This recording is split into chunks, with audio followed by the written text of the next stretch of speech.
Number 60. Michael Waltrip.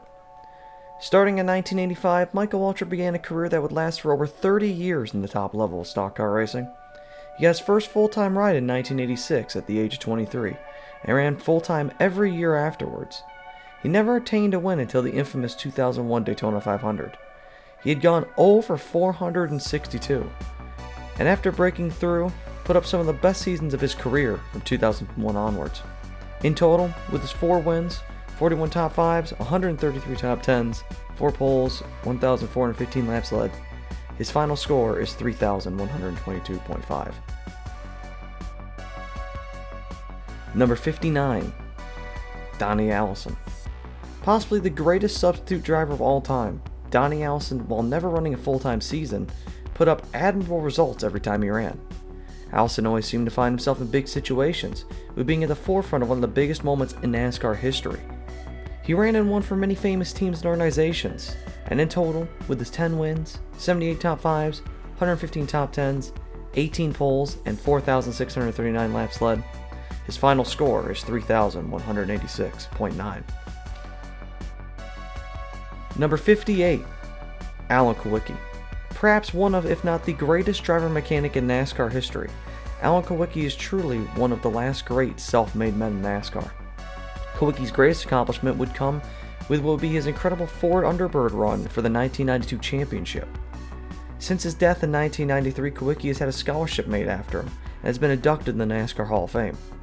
In total, with his 5 wins, 38 top 5s, 75 top 10s, 24 poles, 2,686 laps led, and 1 championship, his final score is 3,370.6. Number 57. Morgan Shepherd. The man to never retire, Morgan Shepherd transcended generation after generation with his half-century career. Starting in 1970, Shepherd ran in the golden era of NASCAR, all the way till 2014 in Cup.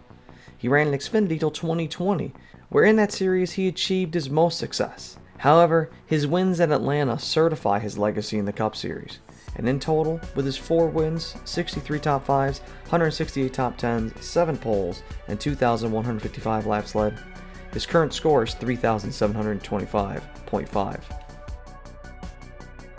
Number 56. Davey Allison. Possibly one of the greatest what-ifs ever. Davey Allison was a generational talent that we all lost too soon. In his short career, he achieved a Daytona 500 victory, dominance at Phoenix Raceway in its infancy on the schedule, and was only 1 wreck away from a title in 1992. Had Davey run longer, who knows what he would have accomplished, but the Hall of Famer will still be a legend with the career he put up. In total, with his 19 wins, 66 top 5s, 92 top 10s, 14 poles, and 4,978 laps led, his final score is 3,796.8. Number 55. Rex White. The oldest living champion ever, Rex White for his short time in NASCAR was on top of the sport, dominating from 1958 to 1962. He'd finished no worse than 10th in points every year, before stepping away with a Hall of Fame career at the age of only 34. In total, with his 28 wins, 110 top 5s, 163 top 10s, 36 poles, and 4,850 laps led, his final score is 3,817. Number 54. Jim Pascal. A career that spanned nearly a quarter of a century, Jim Pascal raced for some of the biggest names at NASCAR at the time. Starting with the sport itself in 1949, Pascal won his first race in 1953 and stayed at the competitive level till 1967. He ran 1 race a year until 1972, running only a singular race in NASCAR's modern era, but retired at the age of 45 afterwards. In total, with his 25 wins, 149 top 5s, 230 top 10s, 12 poles, and 4,787 laps led, his final score is 3,915.7. Number 53. Joe Weatherly. The NASCAR legend was known in his personal life as something of a prankster. Weatherly started his Cup career at the age of 30, during the 1952 season. He ran sparsely until 1960, where he began picking up more races on his schedule. Eventually, in 1961, he ran for the title and got 4th. Then the following 2 years won the championship. He went in 1964 trying to win 3 titles in a row, but was killed in a crash at Riverside at the top of his game. In total, with his 25 wins, 105 top 5s, 153 top 10s, 18 poles, 3,529 laps led, and 2 championships, his final score is 3,918.9. Number 52, James McMurray.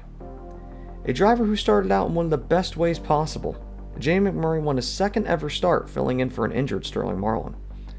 He eventually got a full-time ride from 2003 onwards and won some of the biggest races in the sport: the Daytona 500, the Brickyard 400, Talladega races, and July Daytona. McMurray never got to run for a top-level Cup team in his career, but showed respectable results for the teams he ran for. In total, with his 7 wins, 63 top 5s, 169 top 10s, 11 poles, and 1,903 laps led, his score is 4,053.3.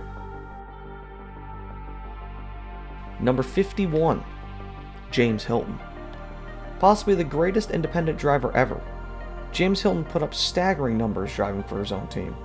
From 1966 to 1972, Hilton ran every race he could and put up seasons with over 30 top 10s consistently. Even when the schedule was reduced in the modern era, he put up 23 top 10s on his resume. For nearly a decade driving for himself, he finished no worse than 7th in points, and somehow through it all only ever got 2 wins in his career.